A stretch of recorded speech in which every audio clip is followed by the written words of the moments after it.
नमस्कार दर्शकवृन्द, म नवराज चालिसे नियमित प्रस्तुतिमा यहाँलाई स्वागत छ।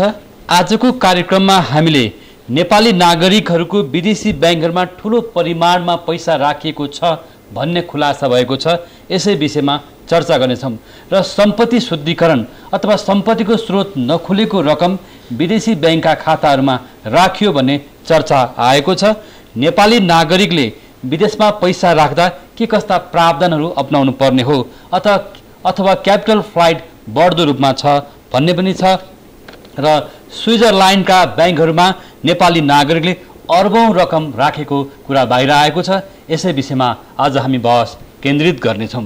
यसै विषयमा नेपाल प्रहरीका केन्द्रीय अनुसन्धान ब्युरोका पूर्व डिआइजी हेमन्त मल्ल अहिले हामीसँग हुनुहुन्छ। यहाँलाई स्वागत छ। धन्यवाद। त्यसै गरी हामीसँग हुनुहुन्छ नेपाल उद्योग वाणिज्य महासङ्घका पूर्व उपाध्यक्ष प्रदेश नम्बर 3 का अध्यक्ष दिनेश श्रेष्ठ, यहाँलाई पनि स्वागत छ।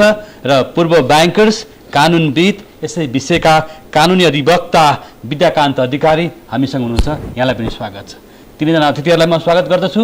र स्विजरल्यान्डको ब्याङ्कहरूमा नेपाली नागरिकले ठूलो परिमाणमा पैसा राखेको लुकाएको भन्ने कुरा बाहिर आएको छ र अवैध रकम सञ्चित गर्ने ठाउँको रूपमा चिनिएको स्विजरल्यान्डका ब्याङ्कहरूमा नेपाली नागरिकले अर्बौं रुपियाँ राखेको कुरा बाहिर चर्चामा आएको छ, खुलासा भएको छ।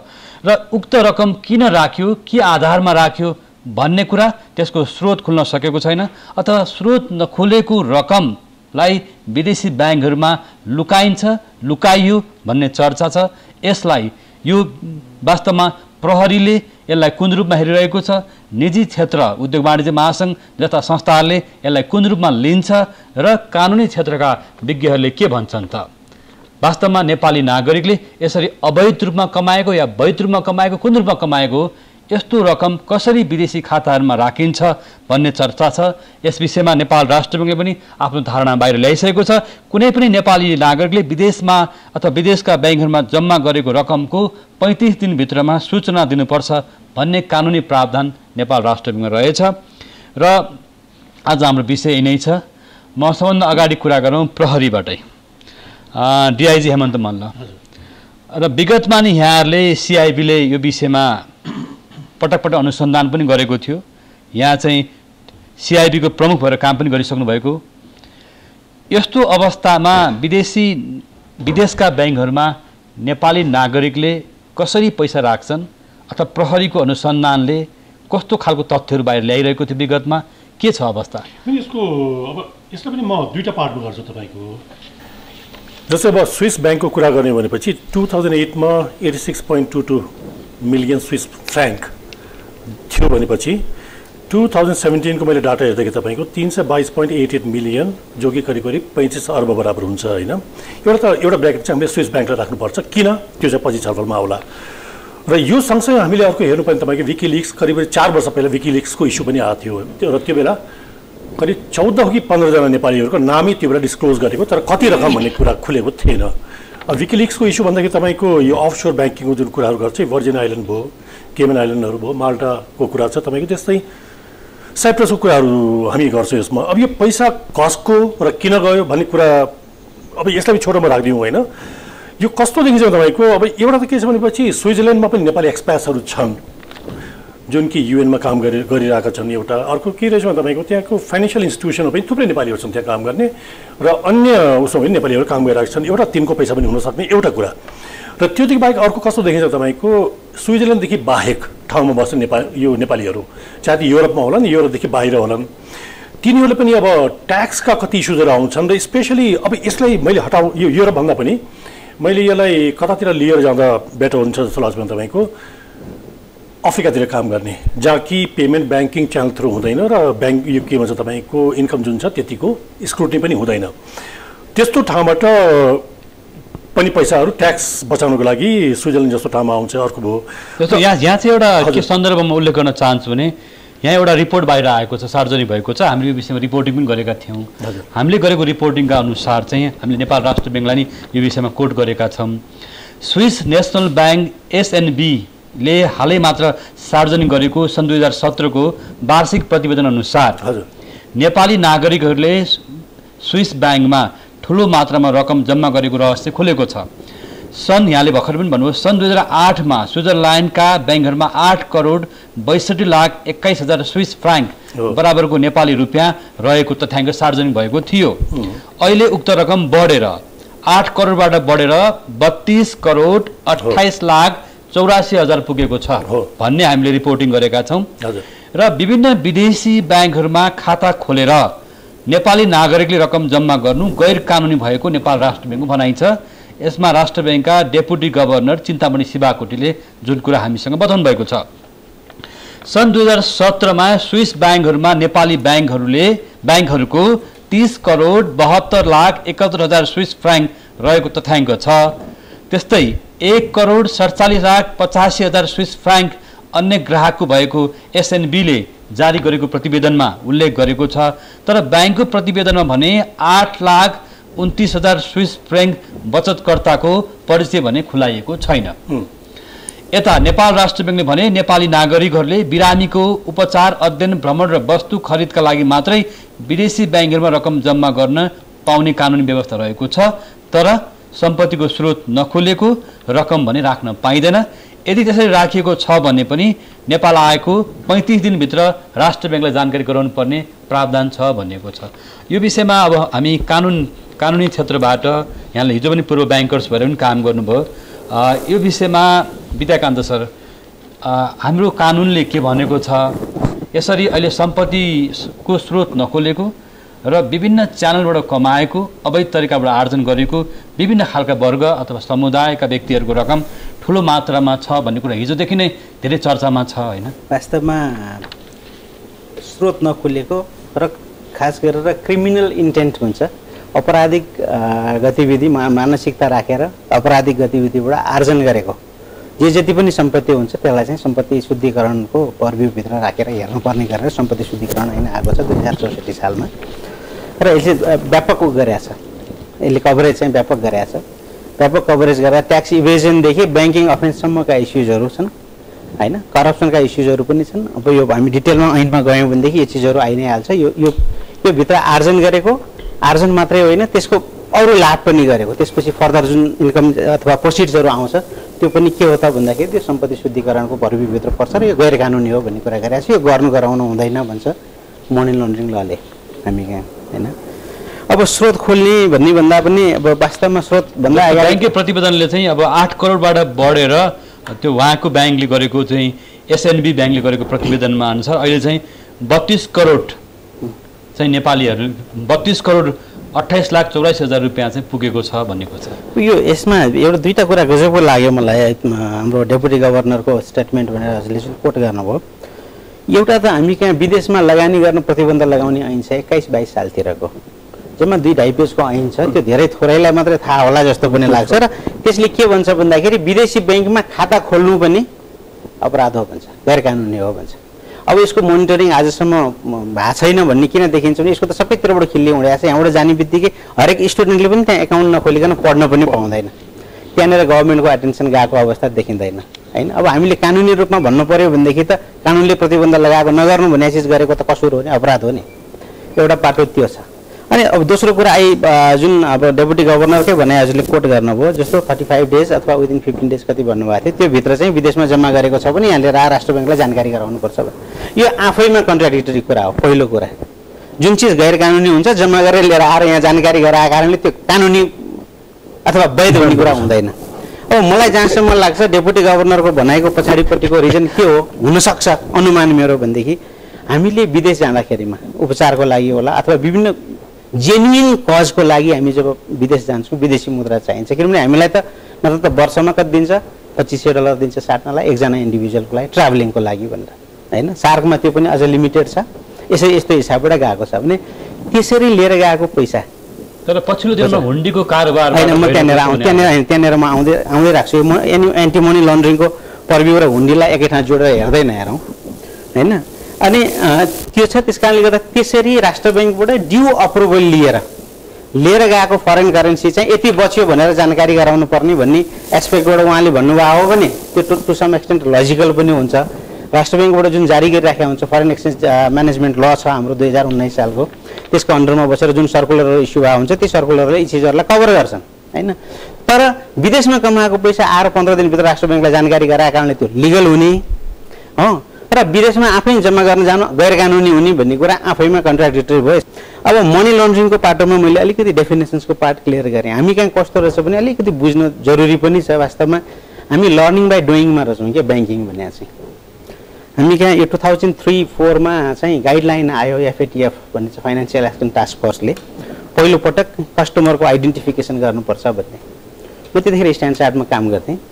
स्ट्यान्ड चार्टले ग्रुप पोलिसी अन्तर्गत त्यो चिज यहाँ इम्प्लिमेन्टेसन गर्न लिएर आयो। त्योभन्दा अगाडिसम्म हामी कहाँ खाता खोल्दाखेरिमा ब्याङ्कमा आएर खाता खोल्दाखेरिमा व्यक्तिको नागरिकता पनि चाहिन्छ, फोटो पनि टाँच्नुपर्छ, एउटा आइडेन्टिफिकेसन हुनुपर्छ भनौँ न भन्ने खालको कुनै कानुनी व्यवस्था रहन्छ। त्यसको लाई FATF को निर्देशन अनुसार राष्ट्र बैंकले पहिलोचोटि लिएर आयो। हामी कहाँ बल्ल अब ग्राहक पहिचान गरौँ, ग्राहक पहिचान गर्ने बित्तिकै स्रोत पनि खोजौँ भन्ने कुरा आयो। ल त आज हाम्रो 64 सालमा मात्रै आएको हो, 4-5 वर्षपछि आयो होइन। तर यसले यी सबै चिज भयो। अब अहिले त धेरै टाइट भएर आएको छ। म यो विषयमा नै आउँछु होइन। अब हुन्डीको यता पनि हजुर म आउँछु। यसमा निजी क्षेत्र उद्योग वाणिज्य महासङ्घ यहाँहरू चाहिँ व्यापार व्यवसायमा आबद्ध हुनुहुन्छ होइन।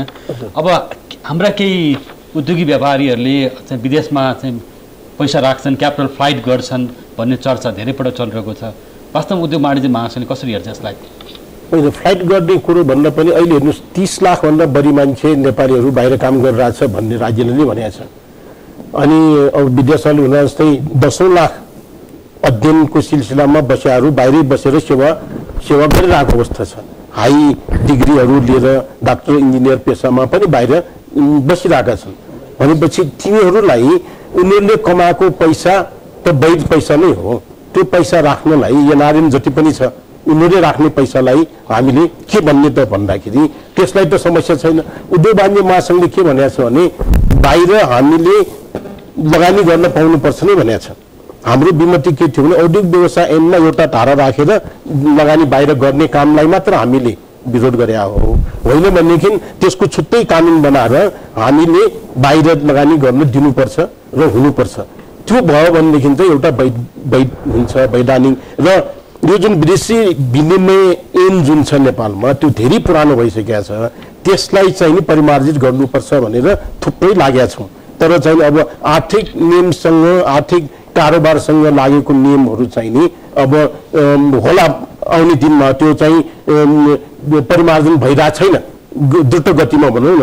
अरू पोलिटिकल ऐनहरू जति द्रुत गतिमा भएको छन् त्यो स्पिडमा भएको छैन, त्यसैले अप्ठ्यारो भयो हो। अब जहाँसम्म यो जुन मनी लन्ड्रिङको केसमा हाम्रो एउटै भनाइ के छ भने इन्कम ट्याक्स या त कसैले तिरेन भनेदेखि त्यसलाई मनी लन्ड्रिङ एक्टबाट जानु नहुने हो, नपर्नु पर्ने हो। त्यो भनेको आयकर ऐन छ, आयकर ऐन अन्तर्गतबाटै कारबाही त्यसलाई हुनुपर्छ। मनी लन्ड्रिङ भनेको संसारमा जसले यसलाई व्याख्या गरिएको छ अपराधिक गतिविधि या कुनै अवैध धन्दा गरेर कमाएको पैसालाई नै त्यस्तो धन्दालाई हतोत्साही गर्न, त्यस्तो धन्दाको पैसा ब्याङ्किङ च्यानलमा नआओस् भनेर अन्तर्राष्ट्रिय समुदायले गरेको व्यवस्थालाई नेपालले पनि सकारेको हो। हेर्नुहोस् है, भनेपछि त्यसमा नेपालको चाहिँ नि अब बुजुर्ग हाम्रो ब्युरोक्रेट्सले चाहिँ नि यो जुन कर छलेको पैसा पनि भनेर शब्द राखिदियो भन्ने सुन्या हो हामीले। हेर्नुहोस् बाहिर देशमा हाम्रो देशमा पनि कर छलेको ऐन कानुन हेर्ने त अलग्गै कानुन छ। त्यस्तो भने नेपालमा कानुन र के छ, औद्योगिक व्यवसाय ऐनले एक त फुट भंसार छुट दिनुपर्छ भनेको छ, हाम्रो भंसारले दिएको छैन भनेर बस्या नै छ। एउटा करले गरेको काम अर्को करले चाहिँ हेर्दैन पनि भनेको छ। तर अब आयकरमा यदि तिरेको कम देख्यो भने पनि मनी लन्ड्रिङमा जानुपर्छ भनेर फाइल पठाइरहेको पनि छ। यहाँ के गर्नुहुन्छ के गर्नु हुँदैन भन्ने स्पष्ट छैन। त्यसैले हाम्रो भनाइ एउटै छ, हाम्रो निजी क्षेत्रलाई व्यवस्थित गर्नु पर्यो कानुनी रूपमा। बाहिर लगानी गर्न जो सक्षम छन् उनीहरूलाई छुट्टै कानुन बनाएर बाहिर लगानी गर्न दिनुस्, होइन त्यो फ्लाइट हुने भन्ने कुरा हुँदैन। कोही छोराहरू बाहिर बसिरहेछन् भने उसले त्यहाँ कमाएको पैसा उसले त्यही लगानी गर्ने भयो, उसले त्यहाँ यहाँ नल्याउने भयो भनेपछि त्यसलाई ल्याउनु पनि पाइने लानु पनि पाउने व्यवस्था सजिलै स्पष्ट भइदियो भनेदेखि त तपाईँको काम गर्नलाई सजिलो हुन्छ। यहाँ डलरको खाता खोलेर तपाईँले पैसा मैले कुनै डलरै आर्जन गरेँ डलरको खाता खोल्न पाइन्छ। तर म बाहिर जाँदाखेरि त्यो जम्मै डलरको पैसा लिएर जाउँ भन्न जाँदाखेरि त्यो दिनुपर्ने बाध्यता छैन। राष्ट्र ब्याङ्कले हाम्रो म तपाईँले हाम्रो जस्तो व्यवसाय कारोबार गर्दा हामीले डिक्लेयर गरेर हामीले कमिसन पाउने जुन कमिसन डलर एकाउन्टमा हामीले राख्न पाउँछ। तर अहिले कुरा के आइरहेको छ भने राष्ट्र ब्याङ्कको विदेशी विनिमय सञ्चित पनि घट्दो अवस्थामा छ, रेमिटेन्स पनि घटिरहेको छ भनेपछि यहाँहरू भन्दै हुनुहुन्छ उद्योगी व्यापारीहरूले बाहिर पैसा लान पाउनुपर्छ, लान्छन्, सक्छन् भन्नुभएको छ होइन। जस्तो अहिले पनि भनौँ न, जस्तो स्विजरल्यान्डका ब्याङ्कहरू मात्रै नभनौँ, अन्य मुलुकका ब्याङ्कहरूमा पनि नेपाली नागरिकहरूले अथवा नेपाली उद्यमी व्यवसायहरूले त्यस्तो अवस्थामा अथवा विदेशमा पैसा राख्छन् त लुकाउँछन् त के छ? त्यो होइन, त्यस्तो भन्नु भएन। यस्तो हो कि हामीले बाहिर पैसा लाने भनेको नि उसले कमाएर फेरि विदेशी मुद्रा नै लिएर आउँछ नि त। अब अहिले हामीसँग पैसा छैन भन्ने मात्र होइन, पैसा अहिले त्यसले के हुन्छ भने दुईवटा कुरा कि विदेशमा हाम्रो त्यत्रो नागरिकहरू बाहिर बसेर कमाइरहेको छन्, उनीहरूसँग विदेशी मुद्रा छ, उनीहरूले नेपालमै आएर त्यो विदेशी मुद्राको खाता खोल्न पाइन्छ, तिमीलाई चाहेको बेलामा लान पनि पाइन्छ। बाहिर जहाँ अपर्च्युनिटी छ तिमीले इन्भेस्टमेन्ट गर, तर त्यसको आम्दानी हामीलाई दिनुपर्छ भनेर एउटा स्ट्रङ उद्देश्य पनि छ नि। हामीलाई मात्र होइन, संसारभर मान्छेहरूले इन्भेस्ट गर्न पाउँछ। तर अहिले एउटा कुरा के आएर चाहिँ विदेशमा बसेका नेपालीहरूको जसले कमाएका छन् त्यो चाहिँ हुन्डीवालाहरूको चाहिँ कब्जामा परिरहेको छ त्यो रकम, हुन्डीवालाको कब्जामा पार्ने प्रणालीमा आएन भन्ने कुरा होइन। त्यो ब्याङ्किङ प्रणालीमा आउने कारण नि मैले धेरैचोटि हामीले भनेको थियौँ, त्यसमा के छ भने सरकारले $1 यहाँ आयो भनेदेखि, रेमिटेन्सवालाले $1 पठायो भनेदेखि उसले सरकारले राजस्व पाउँछ, आयकर पाउँछ, सबभन्दा पहिला कस्टम ड्युटी पाउँछ। त्यो युज गरेर केही पनि सामान आयात गर्यो भने उसले तपाईँको चाहिँ नि मूल्यवृद्धि कर पाउँछ, आयकर पाउँछ। भनेपछि राज्यले 5% बढ्ता पाउँछ रेमिटेन्सहरूले यहाँ नेपालमा पैसा पठायो भने भनिदिनुहोस् न, पैसा कसैले पनि हुन्डीबाट ल्याउँदैन, किन ल्याउँछ? इन्कम ट्याक्स तिर्नु पर्दैन, के अरू पनि तिर्नु पर्दैन। भनेपछि त्यो भएपछि के हुन्छ भने यो हुन्डीको अन्डर भ्यालुएसनको काम पनि हुँदैन। अन्डर भ्यालुएसनको काम राज्यले किन गरिरहेछ भनेदेखि अन्डर भ्यालुएसनको काम WTO भन्छ, जम्मै भन्छ। एक्सपोर्ट गर्ने देशको लागि उनीहरूले जहाँबाट पैसा आए पनि उनीहरूले सामान एक्सपोर्ट गर्न पाइने। WTO हामी कुरा गर्न जाँदैनौँ। अहिले अस्ति मैले समाचार हेरेँ, WTO-ले भन्सार बढायो भनेर कन्ट्रोल गर्यो भने गरिब देशको जुन चाहिँ राजस्व थप्नको लागि अन्डर भ्यालुएसन गर्नलाई सघाउ गर्ने दुईतिरबाट हुन्डीबाट पनि एलसीबाट पनि पैसा लिनेलाई किन कन्ट्रोल गर्न सक्दैन त? उनीहरू आफ्नो एक्सपोर्ट हुने भएपछि कन्ट्रोल गर्नु परेन। त्यसलाई डेभलपिङ कन्ट्री सबै मिलेर भन्नु पर्यो हाम्रो राजस्व घुमिरहेछ भनेर, त्यो पनि भन्न सक्दैन। र यो फाइदा हुनेमा जम्मै मिलेर चुपचाप बस्ने अनि नभएपछि चाहिँ नि कुनै न कुनै वर्गलाई थोपार्ने काम चाहिँ हुनु भएन। यो सिस्टम क्लियर हुनुपर्छ भन्ने हाम्रो भनाइ हो। बेही साहब, हजुर, यो यहाँहरूले हिजो सिआइपीमा बस्दाखेरि कस्तो कस्तो केसहरू पत्ता लगाउनु भयो त? नेपाली नागरिकहरूले विदेशमा पैसा राखेको अवस्था भेट्नुभयो।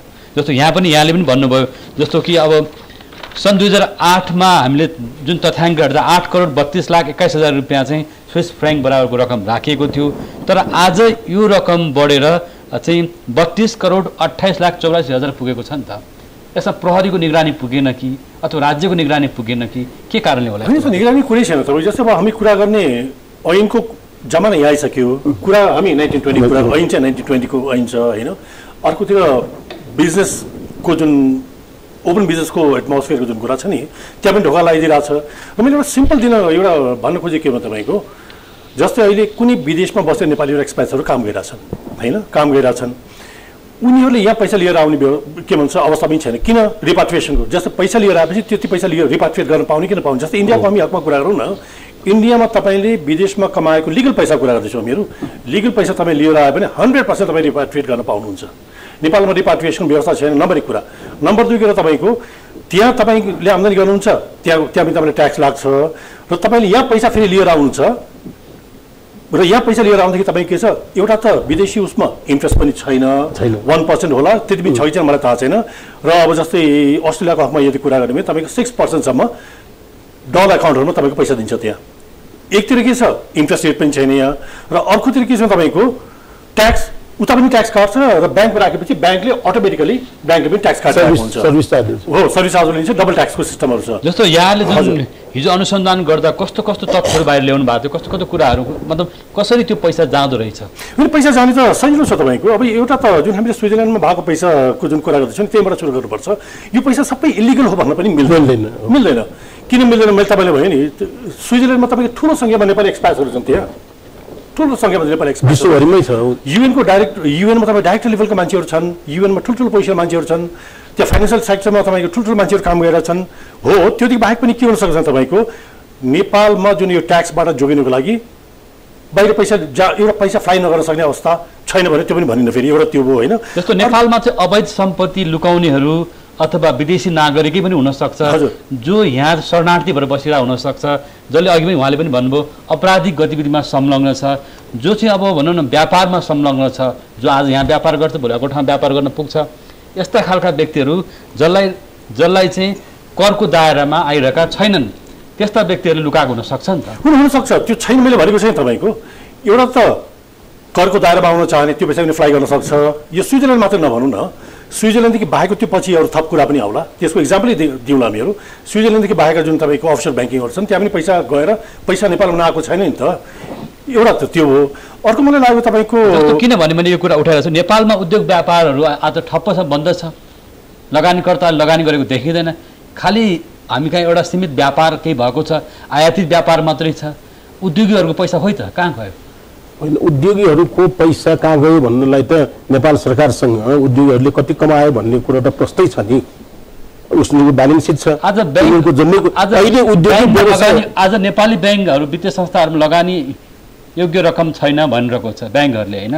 र त्यो यस्तो हो, हेर्नुहोस् म तपाईँले लगानी योग्य पैसा नहुनु भनेको नि बैंकहरू आफ्नो ओभर क्यापेसिटीमा काम गरिरहेछ कि, जम्मै यन्त्रको आफ्नो क्यापेसिटी हुन्छ नि, उनीहरूलाई के अनलिमिटेड दिएको छ भने तपाईँको उनीहरूले के काम गर्न पाइने के काम गर्न नपाइने। एउटा मोटरसाइकलमा पनि लगानी गर्न पाउँछ, 1 अरबको हाइड्रोमा पनि लगानी गर्न पाउँछ। भनेपछि पहिले के थियो भने उद्योगलाई उद्योग हेर्ने थियो, कृषिलाई कृषि हेर्ने बैंक थियो। अब अहिले जम्मै हेर्न पाउँछ भने कसैले के पनि हेरेन, विकास नभएको त्यही कारणले पनि हो। हेर्नुहोस्, भनेपछि जहाँ फाइदा हुन्छ त्यही मात्र लगानी गर्छ। अब अहिले समस्या बैंकमा लगानी योग्य पुँजी नहुनु भन्नुको अर्थ के भने उनीसँग जति पैसा छ त्यो जम्मै लगानी गरिसकेपछि फेरि कहाँ पैसा खोज्ने? अहिले त तपाईँको जस्तो पानामा पेपर्स जुन आयो, पानामा पेपर्समा केही राजनीतिज्ञहरूको नाम मुछ्यो, केही प्रशासकहरू हिजो प्रशासनमा बसेर चाहिँ भ्रष्टाचारको आरोप लागेको अथवा नलागेको जे सुकै होस्, हिजो चाहिँ होइन हिजोका कर्मचारीहरू अथवा हिजो चाहिँ ब्युरोक्रेसीमा बसेका प्रहरीहरू हुन सक्छन्, सुरक्षाकर्मीहरू हुन सक्छन् होइन। भनेपछि व्यापारीहरू हुन सक्छन्, ठुलो मात्रामा व्यापार गर्छन् होइन। हो त्यस्तो खालको कुरा बाहिर आइसकेपछि आज मुलुकमा लिक्विडिटीको एकदमै के छ त अभाव छ, लिक्विडिटी क्रन्च छ भनौँ न, ब्याङ्क वित्तीय संस्था पैसा छैन नि त होइन। भनेपछि यो पैसा खोइ अथवा यसरी विदेशी ब्याङ्कहरू पैसा खोइ भनेर नि तपाईँहरू पत्रकार साथीहरूले भन्नुभन्दा अगाडि नि यो पैसा के छ कि छैन भन्ने कुरा हेर्नुहोस् न होइन। उद्योगी व्यवसायीहरूले पुनर्लगानी गर्ने म तपाईँलाई भन्नुहोस्, नेपालमा अहिले तपाईँको टोटल नेपालीहरूको सेभिङ भनेको 10% हो, जहाँ इन्डियामा तपाईँको 35% हो। नेपालमा व्यक्ति परिवारलाई राहतको लागि चाहिने खर्च नै सबभन्दा बढी छ। यो कुरा तपाईँ भन्नुहुन्छ भने नेपालमा सेभिङ छैन मान्छेहरूको, जति पैसा उनीहरू कमाउँछन् त्यति खाएर सिद्ध्याउँछन्। पानी बाहेक भन्नुहोस् तपाईँ दुध दही दिल्ली कन्ज्युमर आइटम्समा 13% भ्याट सरकारले कर उठाउँछ, त्यो त राजस्व खातामै जान्छ होइन। भनेपछि त यहाँ तपाईँ हामी सबैले अनुभव गरेका छ। तपाईँहरू दिल्लीमा जानुहोस्, हाम्रोभन्दा ठुलो मेट्रोपोलिटन सिटी हो, त्यहाँ जीवनयापनको लागि तपाईँ पेटभरि खानलाई तपाईँले 20 रुपियाँ भए पुग्छ भनेदेखि काठमाडौँमा बसेर पेटभरि खानुपर्ने 100 रुपियाँ चाहिन्छ। भनेपछि नेपालीहरूको खानलाई लाउनलाई राहत त्यो जुन राज्यले करको माध्यमबाट दिनुपर्ने हो त्यो दिइरहेको छैन, जम्मालाई एउटै बास्केटमा राखेको छ। तपाईँ घरि या लग्जरी आइटम्स किने पनि 13%, दिल्ली कन्ज्युमर आइटम्स किने पनि 13% भ्याट छ। अस्ति अर्थमन्त्रीजीले यसलाई हामीले जीएसटी मल्टिपल भ्याट लाउनु पर्छ भन्ने कुरो भन्नुभएको छ। हामीले यो भनिरहेको भ्याट सुरु हुँदादेखि नै भनिरहेको, करको दर जति बढी हुन्छ त्यति चोरी हुन्छ। अब अहिले तपाईँले भन्नुभयो पैसा बाढी या पैसा देखाउँदैन किन त भन्दाखेरि त्यो अवसर पाएपछि नि मान्छे न हो होइन, बुद्धि छ दिमाग छ। भनेपछि अहिले तपाईँको हिजो हामीले यो जुन के छ करको दरहरूलाई यो साउथ इस्ट एसियामा सबभन्दा कम राखेको हो आयकरलाई। जति करको दर कम हुन्छ करको विचलन कम हुन्छ र कर पुरा उठ्छ भन्ने सर्वमान्य सिद्धान्त हो। अब अहिले करको दरहरू बढाएको छ, 35% कर थप उठाउने अधिक उठाउने भनेको छ। ठिक छ, उठाउनु ठिक छ, दायरा ठुलो गरेर उठाउनुहोस्, करको दरहरू घटाएर उठाउनुहोस् अब बाल करमा चाहिँ तपाईँको पहिले 15% थियो 10% गर्यो अहिले बढी हामीले त अहिले जम्मै नगरपालिकाहरूलाई भनेको छौँ 5% गर्नुहोस् तपाईँ करको दर जम्मैले मैले लाख रुपियाँ बालमा कमाउँछु भने तपाईँ 5,000 रुपियाँ तिरेपछि मेरो व्हाइट मनी हुन्छ जम्मैले तिर्छ अहिले त के छ भने 25% तिर्नुपर्छ भनेपछि सोच्नुहोस् त कसले तिर्छ कसै केही न केही गरेर लुकाउला खर्च गरेर सिधाउला भन्छ त्यस कारणले पैसा ब्याङ्कमा नभएको अब ब्याङ्कमा पैसा किन हुने देखाएपछि पैसा कहाँबाट आएको भनेर सोझेपछि उसले घरमा बाल राखेको छ खर्चै गरेर खाएर सिध्याउँछ किन देखाउँछ त ब्याङ्कलाई एउटामा मात्रै समस्या होइन कि सबै समस्याले जम्मै समस्यालाई गोलमाल गरेर आएको छ त्यसमा राज्य कसैलाई पनि आफू जम्मैले राम्रै काम गरे हो जम्मै अरूले गर्दा नराम्रो भयो सबैले सोच्या त्यस्तै छ जस्तो अब हामी कहाँ राजनीतिज्ञहरू प्रशासकहरू अथवा व्यवसायीहरू अथवा कुनै न कुनै व्यक्तिहरूले चाहिँ ठुलो मात्रामा आर्जन गरेका छन् उनीहरूले अब देशका ब्याङ्कहरू मात्रै पैसा नराखेर बाहिर पनि राखेका छन् भन्ने त टिका टिप्पणी हुने नै गरेको छ नि त होइन यो विषयमा यहाँ केही व्यक्ति केही हिजो चाहिँ कर्मचारी तन्त्रमा बसेका व्यक्तिहरू केही राजनीतिज्ञहरू र त्यसमा राजनीतिज्ञमा सबै खालका परे त्यसमा सुरक्षाकर्मीहरू पनि होलान् होइन भनेपछि त्यस्ता व्यक्तिहरूले चाहिँ अकुत सम्पत्ति आर्जन गरे जुन पैसा चाहिँ विदेशी ब्याङ्कको खातामा चाहिँ आफ्नो परिवारको नाममा होला अथवा आफ्नो इष्टमित्रको नाममा राखेको होला भने त्यो भए सम्पत्तिको स्रोत देखाउनु परेन नि त यसमा यहाँहरूमा अदालतमा अथवा न्यायालयमा अथवा कानुनी क्षेत्रले कसरी यसलाई हेरिरहेको छ कस्ता कस्ता मुद्दाहरू नेपाली अदालतमा आइरहेछन् यहाँहरूले फेस गर्नुभएको छ अब यो मुद्रा शुद्धिकरण सम्पत्ति शुद्धिकरण भनौँ न हामी कहाँ अब अन्ततिर मनी लन्ड्रिङ नै भन्छ हामी कहाँ असेट/मनी लन्ड्रिङ भनेर डिफाइन गरेको छ अब यो सम्पत्ति शुद्धिकरणको केसमा त्यति धेरै मुद्दाहरू हामी कहाँ आइपुगेका छैन एकाध केसहरू छन् नभएका होइनन् होइन छन् एकपटक एउटा ब्याङ्कमा चाहिँ तपाईँको बाहिरबाट आएको डलर आएको केसमा चाहिँ सोर्स खुलेन भनेर चाहिँ गएको थियो तर हाम्रो अब कोर्टको लेन्दी प्रोसेस छ फेरि अर्को कुरो यहाँ कस्तो पनि छ भनेदेखि त्यो सोर्स नभएको प्रपर्टी हो भन्ने कुराको जुन इन्भेस्टिगेटिङ गर्ने अथोरिटी छ त्यहाँनिर उजुरी पर्छ उजुरीको पनि प्रक्रिया त छ नि त कानुनको त उजुरी गर्नु पर्यो प्रक्रियामा अनुसार गएर अनि त्यो इन्भेस्टिगेसन गर्दै नै त्यो वास्तवमै कहाँनिर डिस्गाइज भएर जान्छ कि त्यो वास्तवमा हो होइन भन्ने कुराको त्यो प्रोपर प्रुफका साथ पुग्ने आधारहरू एकदम कम छ यसको पछाडिपट्टि सम्भवतः इन्भेस्टिगेसन गर्ने अथोरिटीमा यो टेक्निकल नोहाउको कुरा पनि होला लिगल प्रोभिजनका कुराहरू पनि होलान् होइन अब यसलाई कसरी जाने भन्ने कुरामा इन्फर्मेसनहरू अथवा ट्रेनिङहरू नभएको अवस्था पनि होला धेरै थोरै छन् मुद्रा यो सम्पत्ति शुद्धिकरण यसमा के राजनीतिकहरू बढी छन् कि कर्मचारीहरू बढी छन् कि यसमा यसलाई यो यसरी यो मिडियामा आएको जसरी हामीले बिना फ्याक्ट हामी भन्न सक्दैनौँ होइन त्यो फ्रिडम पनि छैन प्रोफेसनली त्यो सम्भव हुने कुरा पनि होइन हाम्रो कानुनले एडिक्वेट मेजर चाहिँ दिएको छ पर्याप्त छ र राष्ट्र यो यसको चाहिँ के हो भनेदेखि पहिलो चाहिँ प्लेसमेन्ट भन्छ पैसाको चाहिँ अवैध सम्पत्ति जम्मा गर्ने ठाउँ नै ब्याङ्क हो त्यस कारणले ब्याङ्क सबभन्दा बढी भिजिलेन्ट हुनुपर्छ भन्ने एसेट लन्ड्रिङ प्रोहिबिसन एक्टको पनि स्पिरिट त्यो नै छ र पहिलो दायित्व नै ब्याङ्कमाथि त्यो परेको छ किनभने त्यो लिएर आएको सम्पत्ति जस्तो उहाँले अहिले कुरा गर्नुभयो मान्छेले घरैमा राख्छ कहाँ अब त खाल्टो खनेर राख्ने जमाना त छैन होइन कहाँ तल राख्नु पऱ्यो कहाँ लगेर राख्छ त भन्दा ब्याङ्किङ च्यानलमै राख्छ ब्याङ्किङ किन पनि जरुरी भयो राख्नलाई भनेदेखि अब प्लास्टिक मनीको जमाना आइसक्यो तपाईँ एक ठाउँमा राखिसकेपछि एटिएमबाट म इन्डिया गएर चलाए पनि भयो अर्को ठाउँमा गएर चलाए पनि भयो पैसा त मैले युज गर्न पाउने भएँ त्यो प्लेसमेन्ट त्यहाँनिर छ अब हाम्रो ब्याङ्क हाम्रो सिस्टममा हेर्ने हो भनेदेखि राष्ट्र ब्याङ्कले जारी गरेको money laundering anti money laundering directive र सम्पत्ति शुद्धिकरण निवारण सम्बन्धी ऐनको व्यवस्था अहिले ब्याङ्कहरूले पर्याप्त रूपमा पालना गरेका छन् नगरे अवस्था छ मलाई त्यस्तो लाग्दैन होइन त्यसमा राष्ट्र ब्याङ्कले रेगुलरली मोनिटरिङ पनि गरिराखेको छ तर समस्या कहाँनिर हो भनेदेखि यहाँ हामी कहाँ दुईवटा चिजको कमी छ भन्ने मैले देख्छु मेरो अनुभवमा एउटा त मैले ब्याङ्कमा लगेर पैसा राख्दाखेरि यो इन्टायर इन्फर्मेसन किन दिने मैले जसरी लिएर आए पनि मेरो सम्पत्ति लिएर आएको हो भन्ने छ त्यो दिनुको बेनिफिट के हो कस्टमरको लागि बेनिफिट के हो राज्यले त्यो कन्भिन्स गराउन सकेका छैन कन्भिन्स गरेका छैन वाइ म किन डिपोजिट गरेँ तपाईँ यहाँ मलाई मेरो सोर्स किन खोज्ने म जग्गा बेचेर लिएर आउँ गोरु बेचेर लिएर आउँ भैँसी बेचेर लिएर आउँ जग्गा बेचेर लिएर आउँ एउटा पाटो त्यहाँनिर छ होइन त्यो कन्भिन्स गराउन सकेका छैन मैले सेन्ट्रल ब्याङ्कमा पनि धेरै पटक यो यो मनी लन्ड्रिङ के भन्छ एएमएल इम्प्लिमेन्टेसन टिम नै भनौँ न एन्टी मनी लन्ड्रिङ इम्प्लिमेन्टेसन टिममा ब्याङ्करको मेम्बरको हिसाबमा आफू काम गरे अर्गनाइजेसनको हिसाबमा पनि गएर राष्ट्र ब्याङ्कमा कुरा गर्दाखेरि मैले कुरा उठाएको छु तपाईँहरूले सबभन्दा पहिलो दायित्व के हो रेगुलेटरको भन्दाखेरि टु अवेर द पिपल त्यसको बेनिफिट के छ? सोर्स डिक्लेयर भयो भनेदेखि उसको सम्पत्तिमाथि राज्यले कहिले धावा बोल्दैन है, छानबिन गर्दैन। जेन्युइन सोर्स हो है इन्कमको, एउटा पाटो त्यो हो। त्यसरी डिस्क्लोज गर्ने, डिक्लेयर गर्ने मान्छेलाई राज्यले कहाँनिरबाट प्रमोट गरिदिने, इन्करेज त गरिदिनु पऱ्यो नि। दोस्रो कुरा त्यो छ, त्यो कुरा पनि हामी कहाँ भएको छैन।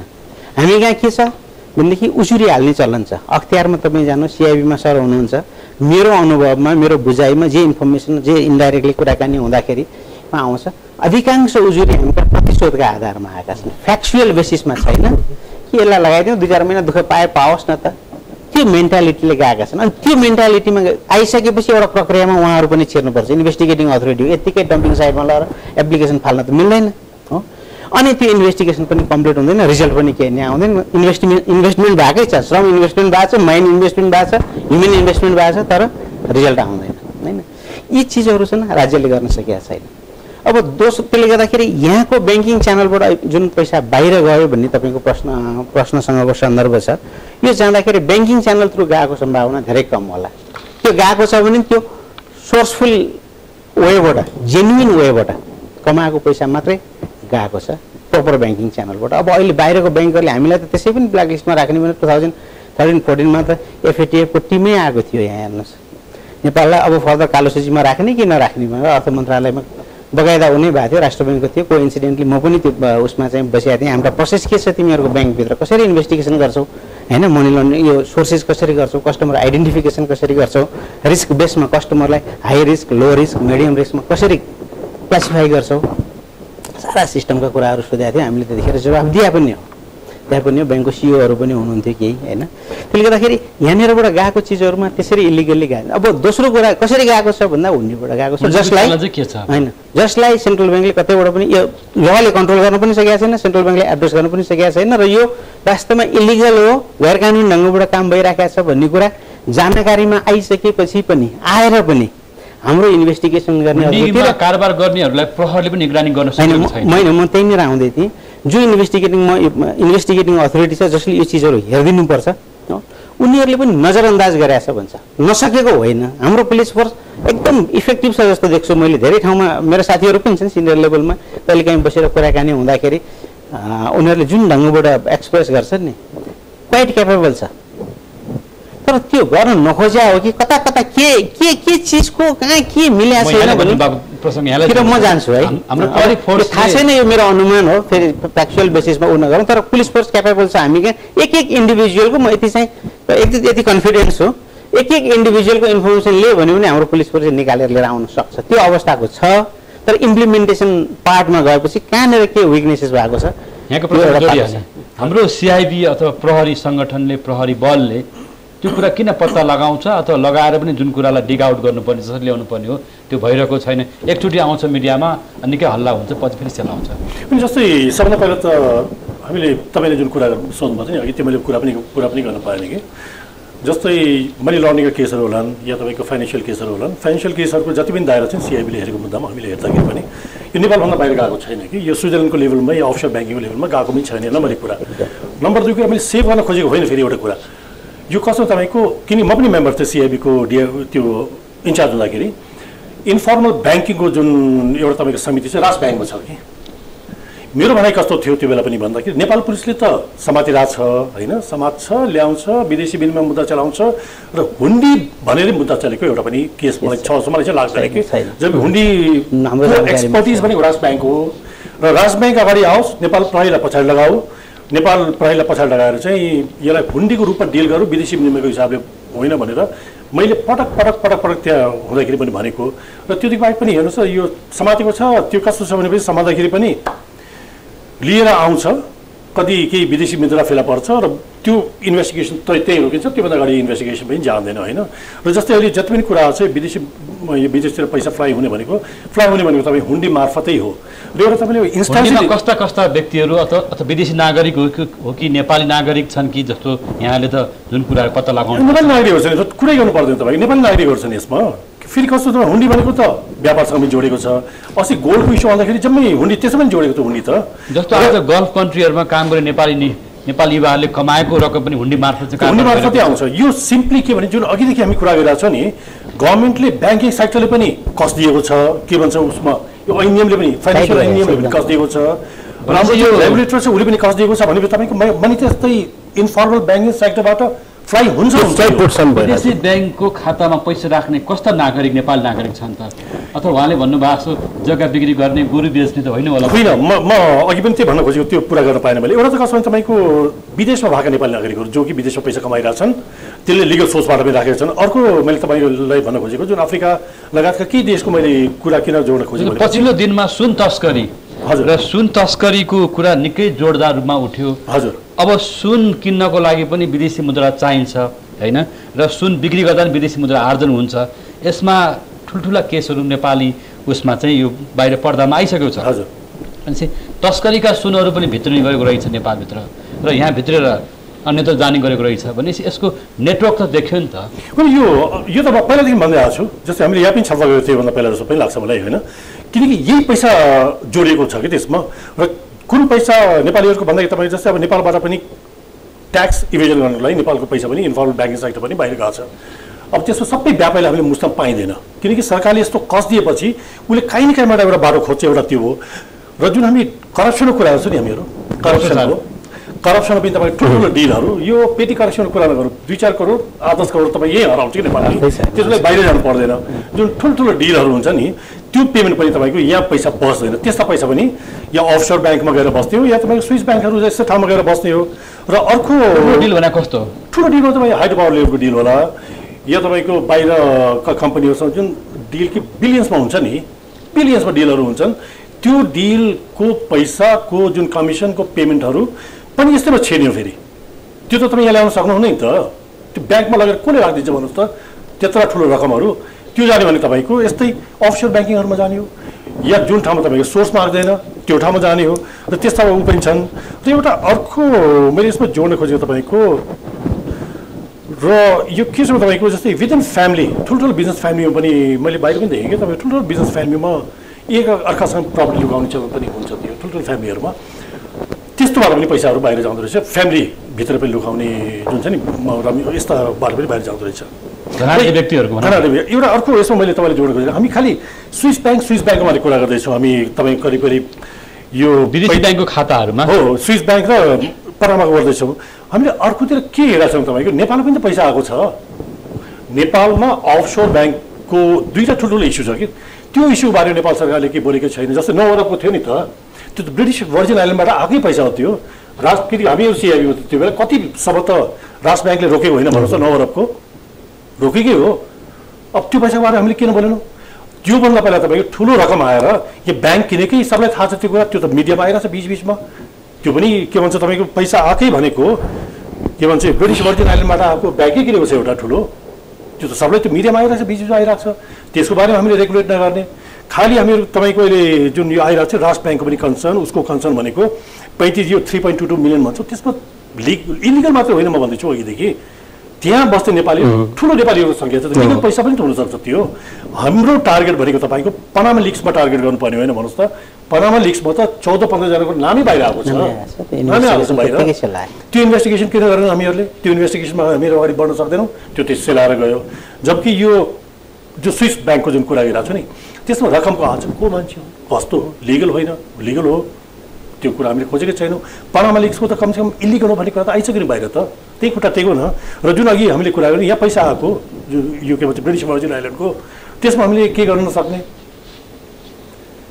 मेरो भनेको जस्तो तपाईँ यो सबै एउटा जस्तो राखेर चाहिँ उद्योग वाणिज्य महासङ्घ हाइड्रो इन्फ्रास्ट्रक्चरमा इन्भेस्ट गर्यो भनेदेखि राज्यले स्रोत हामी खोल्दैनौँ भनौँ नि प्रहरीको अब राज्यले बिजनेस डिलहरू ठुल्ठुलो कमिसनको रकम चाहिँ अब त्यो झोलामा बोकेर हिँड्नु पनि सम्भव हुँदैन र विदेशमै त्यस्तो डिल हुन्छ र विदेशी ब्याङ्कमै त्यो पैसा बस्छ हाम्रो अध्ययनले अनुसन्धानले त्यो देखाउँछ भन्ने कुरा आयो यस्तो हुन्छ त्यस्तो अब उहाँको अनुसन्धानमा होला तर अहिलेको अवस्थामा हामी जस्तो सानो तिनो व्यापारी यहाँ जो व्यापार गरेर बसेका छन् ठुलै व्यापारी भन्नुहोस् इन्कम ट्याक्स र नेपालको ट्याक्सको नियम अनुसार आफ्नो व्यवसाय डिक्लेयर गरेर नतिरिकन बस्न सक्ने अवस्था छैन टेम्पोररी हो कहीँ दर्ता नगरेको यहाँ आयो बस्यो कमायो गयो भन्ने त्यो अलगै कुरा हो स्टार्टिङदेखि छलेरै बस्ने हो होइन भनेदेखि अहिलेको अवस्थामा तपाईँको आयकरमा दर्ता नगरिकन कसैले पनि सजिलैसँग काम गर्न सक्ने अवस्था छैन। ठिक छ, साइकलमा बसेर बेच्नेलाई हामीले दर्ता गर्नुपर्छ भनिरहेछौँ अहिलेको अवस्थामा। त्यस कारणले मेरो विचारमा त्यो ट्याक्स तिरेको पैसा पनि व्यापारीले अफिसियल ढङ्गबाट बाहिर लान सक्ने प्रावधान छैन, किन नेपालको करेन्सी कन्भर्टेबल छैन। अरू देशमा, विश्वको सबै देशमा आफ्नो आफ्नो करेन्सी कन्भर्टेबल बनाइसकेका छ, नेपालमा छैन भनेपछि अलिकति समस्या हुनु स्वाभाविक हो। हामीले बाहिर देशमा कुरा गर्दाखेरि यो कुरा सुनेपछि उनीहरू पनि आश्चर्य मान्छन्, के हो तिमीहरूले डिजाइन गर्न नसक्ने, $200-400 भने अब अलिकति सामान ल्याउनु, अहिले यो जम्मा $200। एउटा अचम्मको कुरो, फोरेन करेन्सीमा तपाईँको अहिले 35-40 लाख मान्छे बाहिर बसिरहेछन्, 10 लाख मान्छे बाहिर काम गरिरहेछन्। उनीहरूले तपाईँको आफ्नो घरमा बसेको कोही आफ्नो आफन्तलाई प्रेमले सद्भावले कुनै सुनको एउटा गहना पठाउँछु भन्यो भनेदेखि कानुनले रोकिदिएको छ। अस्तिको यो कानुनमा सुन चाहिँ 10 ग्राम ल्याउनु पाइने रे, गहना ल्याउनु नपाइने रे। मेरो आमालाई म त्यहाँ परिरहेको छु, कमाइरहेको छु, मैले सुनको एउटा चिज केही उपहारको रूपमा पठाइदिउँ भनेपछि भन्सारको हाकिमले त्यसलाई सिज गर्न सक्छ, त्यही बराबरको पैसा जरिवाना गर्न सक्छ। दुबईबाट एकजना चाहिने बिहा गर्नलाई यहाँ आएको थियो, उसलाई थाहा थिएन, सुनको गहना लिएर दुलाईलाई दिनलाई भनेर लिएर आएकोलाई जेलभित्र राखेर उसको बिहा नै उ गर्यो। यस्तो कानुनहरू बन्नु हुँदैन भनेको यसपटक पनि गहना भन्ने शब्द राखेको छैन सुनबाट। ठिक छ, हाम्रो भनेको नि ल्याएकोलाई बरु डबल सुन भने त इलिगल चिज होइन, डबल बरु भङ्सार ल्याउ न, राज्यको आउँछ नि भङ्सार त, फरेन करेन्सी उसको ल्याउनु पर्ने, बाहिरको मान्छेले ल्यायो भने बरु अहिले लाग्ने भङ्सार हुँदा डबल ल्याऊ, उसले त लिँदैन, यही लोकलमै किन्छ महँगो हुने भएपछि। तर चाहिँ नि व्यवस्थित कानुनहरू नभएको कारणले यो जम्मै भइरहेको हो, त्यसमा कसलाई चिन्ता छैन। मलाई लाग्छ कानुनी अवस्था जुन छ, यो जुन यो विदेशी विनिमय ऐन, तपाईँ यहाँ कस्तो ऐन छ, तपाईँले सामान एक्सपोर्ट गर्नुहोस्, त्यसको पैसा आएन भने पनि नेपाली व्यवसायले त्यो पैसा डलरै तिर्नुपर्छ, अरू उपाय छैन। 100% जरिवाना तिर्छ त्यो पैसा ल्याएन भनेदेखि, विदेशी मुद्रा अपचलन गर्यो भनेर, त्यो त्यति बेलाकै नियम छ। हामीले इम्पोर्ट गर्दाखेरि कुनै उताको व्यापारीले सामान पठाइदिएन भनेदेखि त्यो मान्छेलाई, यहीँको व्यापारीलाई चाहिँ तपाईँको कारवाही गरेर त्यो डलर जम्मै फर्काउने ऐन कानुन छ। संसारमा तपाईँ भन्नुहोस् आफ्नै बच्चा गलत हो, आफ्नै बच्चालाई कुटेर चाहिँ नि तपाईँको जरिवाना राखेको छ, बाहिरकोबाट पैसा उठाएर न बैङ्कले उठाउन सकेको छ, न राष्ट्र बैङ्कले त्यस्तो कानुन केही बनाएको छ भनेपछि यस्तो देशमा व्यवसायहरूले काम गर्नुपर्छ। अब विचलन हुने भन्ने कुरा के भने, यो विचलन भयो, यसलाई यसले एड्रेस गरेपछि यो कम हुन्छ भन्ने सोचेर इमिडिएटली एक्सन लिएन भनेदेखि त विचलन त हुन्छ नि त। जस्तो अहिले विशेष गरेर आयात निर्यातको व्यापारमा, ट्रेडिङको व्यापारमा संलग्न व्यापारीहरूमाथि नि आशंका चाहिँ गरिएको पाइन्छ नि त। कस्तो आशंका भनेको यो खालको चाहिँ तपाईँहरूसँग चाहिँ बाहिर चाहिँ पैसा राख्ने चलन छ अथवा लुकाइन्छ भन्ने कुरा आउँछ। लुकाउने त हेर्नुहोस्, अब लुकाउने कुरालाई हामीले कसै लुकाएको छ भने प्रुफ हुँदैन, लुकाएको प्रुफ के हुन्छ। तर कुरा के हुन्छ भने उनीहरूले यहाँ देखाएकै हुन्छ हिसाब, तपाईँ दर्ता नगरिकन अहिले कसैले इम्पोर्ट गर्न सक्दैन नियम अनुसार, र उनीहरूले आम्दानी सालको भरमा जति आम्दानी भएको छ ट्याक्सले के गर्छ भने हामीले देखाएको हिसाब किताब मान्दैन भने विज्ञापनलाई चाहिँ नि यति भन्दा बढ्ता खर्च गर्न पाइँदैन भन्छ, बढ्ता भयो भने के गर्ने त, हिसाब त अर्कै बन्न जान्छ।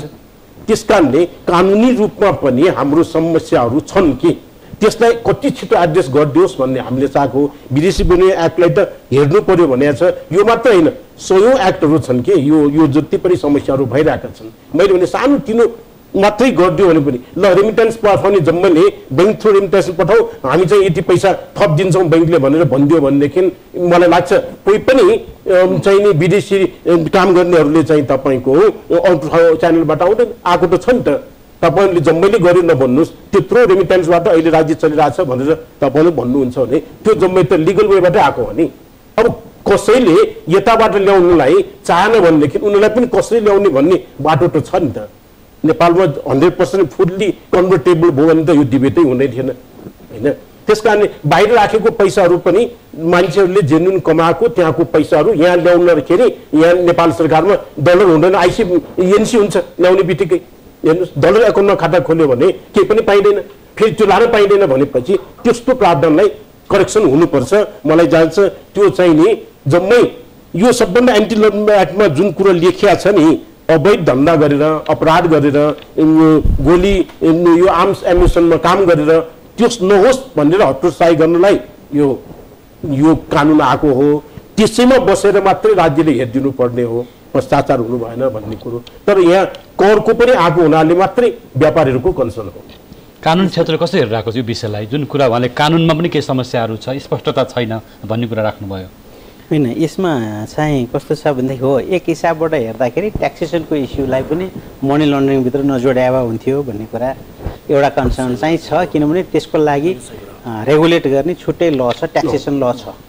त्यही भित्रबाट उसले पनिसमेन्ट पनि, फाइन जे गर्नुपर्छ उसले लिगल कन्सिक्वेन्सेस त्यहीँबाट फेस गर्छ।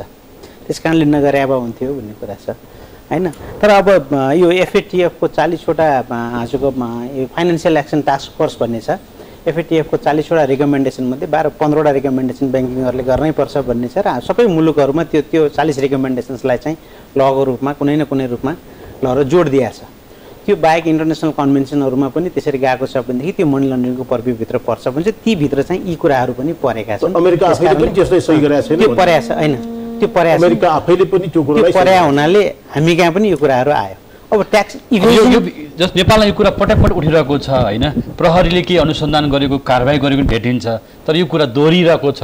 जस्तो अहिले पनि हामीले स्विस ब्याङ्कको रिपोर्ट हेर्दाखेरि चाहिँ विदेशी खातामा रकम राख्ने क्रम बढेको देख्यौँ होइन। वास्तवमा किन यसो हुन्छ, किन भइरहेको होला?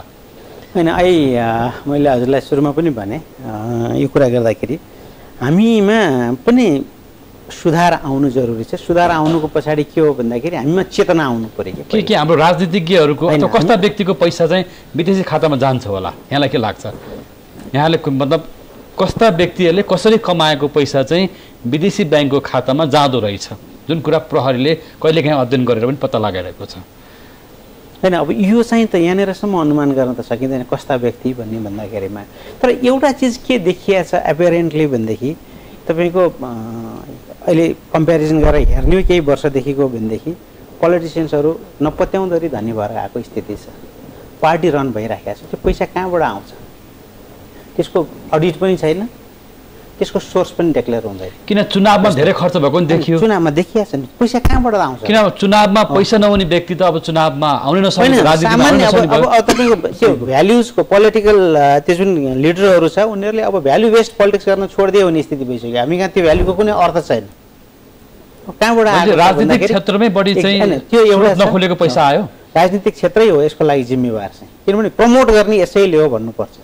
डाइरेक्टली प्रमोट गरेन होला ल गर भनेर भन्नु मिल्दैन, तर इन्डाइरेक्टली तपाईँले बाई कन्डक्ट त्यो चिजलाई सपोर्ट गर्यो भने तपाईँ के भन्ने?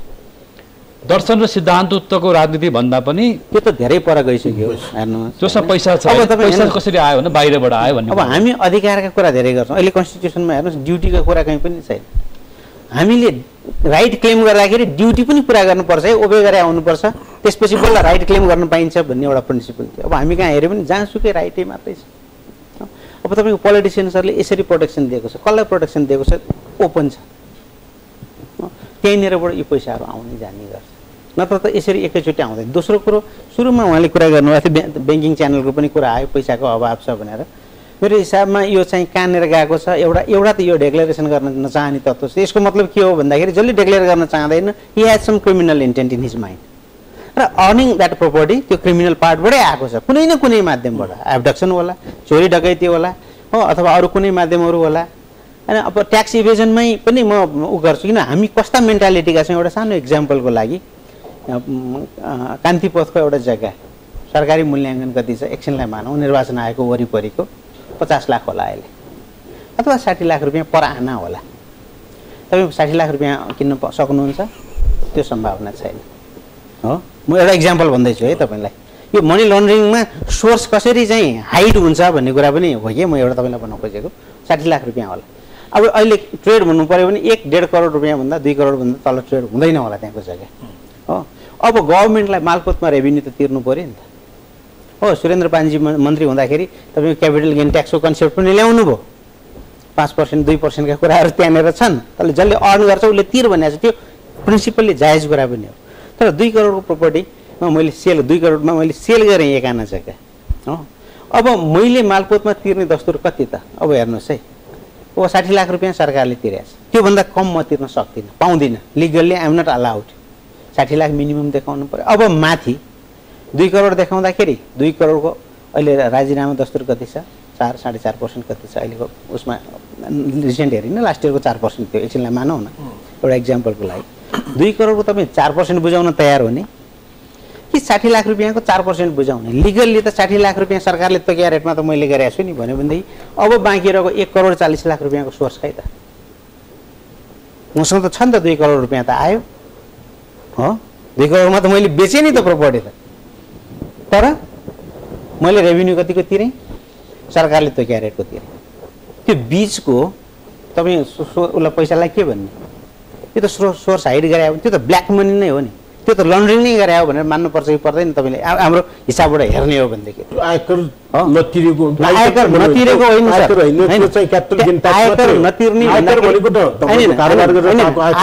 आयकरको सन्दर्भमा हो ट्याक्स एसेसमेन्ट गर्दाखेरिमा हाम्रो सेल्फ एसेसमेन्ट बेसिसमा र गभर्मेन्टले ट्याक्स एसेस गर्दाखेरि प्रिन्सिपल्ली कन्सेप्चुअली केही डिफ्रेन्सेसहरू आएका हुन सक्छन् हेर्ने म्याटरको डिफ्रेन्सेसको कुरा हो जग्गाको ट्याक्स इभेजन भने चाहिँ ट्याक्स नतिर्ने भन्नेतिर पर्दैन उनीमा चाहिँ नि तपाईको क्यापिटल गेन ट्याक्स तिरेपछि त्यो फाइनल ट्याक्स हो त्यसकारण क्यापिटल गेन ट्याक्स छुटाउनलाई उसले छोड्यो भनेदेखि या उसले तिरेको भनेदेखि आयकरले नै हेर्नु पर्यो अब सुन्नुस् न 60 लाखको कर तिर्छ उसले capital gain tax Where is what is the source of 1 crore and 40 lakh rupees then?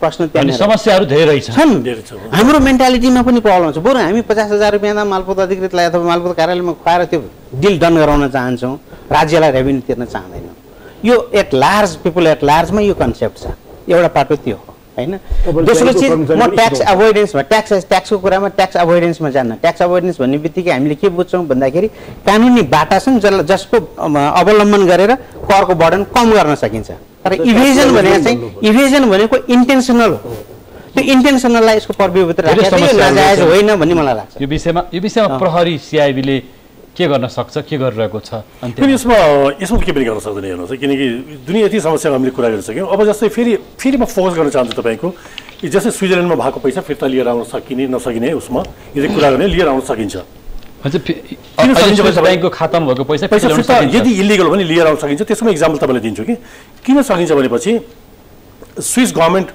Bank secretary एकतिर छ होइन तर स्विस गभर्मेन्टले युएस गभर्मेन्टसँग पनि एग्रिमेन्ट गरेको छ तपाईँको एउटा र करिब 40-45 एउटा तपाईँको उसँग पनि एग्रिमेन्ट छ कि युरोपियन कन्ट्रीसँग पनि एग्रिमेन्ट छ के को हकमा यदि उसले पैसा फिर्ता गर्छ भने तपाईँको यदि पोलिटिसियनले देशको सम्पत्ति लुटेर लिएर गएका छन् टेरोरिस्ट फाइनेन्सिङ ड्रग्ससँग जोडिएको छ त्यसको इक्जाम्पल छ तपाईँको नाइजेरियाको मैले डाटा हेरेको नाइजेरियाको सानी बादशाह लगायतको जुन उनीहरूले पैसा लुकाएको थिए $1.2 बिलियन फिर्ता लगिसकेको छ नाइजेरियाले हैन विदेशी ब्याङ्कमा रहेको रकम अवैध रहेछ भनेदेखि त्यो राज्यले ल्याउन सक्छ राज्यको पैसा हो सक्छ नेपाल सरकारले ल्याउन सक्छ जस्तै त्यसको ब्रिफमा म भन्छु तपाईँको जस्तै अब उसको हेर्नु न हुस्नी मुबारकले को पैसा पनि इजिप्टले लिएर गएको छ $570 मिलियन छ होइन त्यसो तपाईँ हाइटीको डबल इयरको छ तिनीको पैसा फिर्ता गएको छ त्यसले गर्दा देशको सम्पत्ति देशको लुटेर लिएर गएको छ भनेपछि फिर्ता लिएर आउने बाटाहरू छन् त्यो काम चाहिँ फेरि तपाईँले सिआइबीलाई भन्नु होला यो काम चाहिँ तपाईँले के भन्छ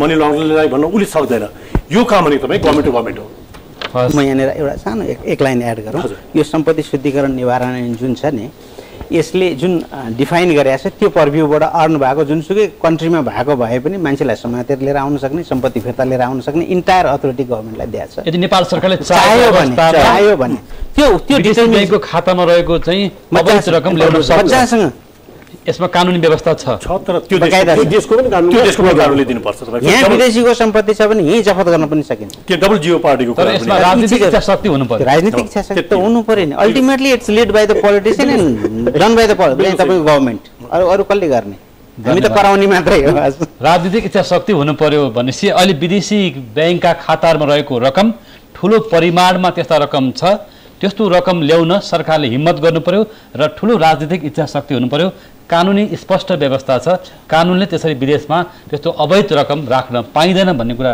व्यवस्था गरेको छ र सरकारले पनि चाहेको अवस्थामा नेपाल सरकारले ल्याउन सक्छ भन्ने कुरा यहाँले बताउनुभयो र यहाँले कार्यक्रममा सहभागी भएर महत्त्वपूर्ण विचार आफ्नो अनुभवहरू राख्नुभयो आज हामीसँग सहभागी हुनुहुन्थ्यो नेपाल उद्योग वाणिज्य महासङ्घका प्रदेश नम्बर 3 का अध्यक्ष दिनेश श्रेष्ठ त्यसै गरी हामीसँग अधिवक्ता हुनुहुन्थ्यो विद्याकान्त अधिकारी त्यसै गरी नेपाल प्रहरीका सिआइबीका ब्युरो प्रमुख पूर्व ब्युरो प्रमुख डिआइजी हेमन्त मल्ल।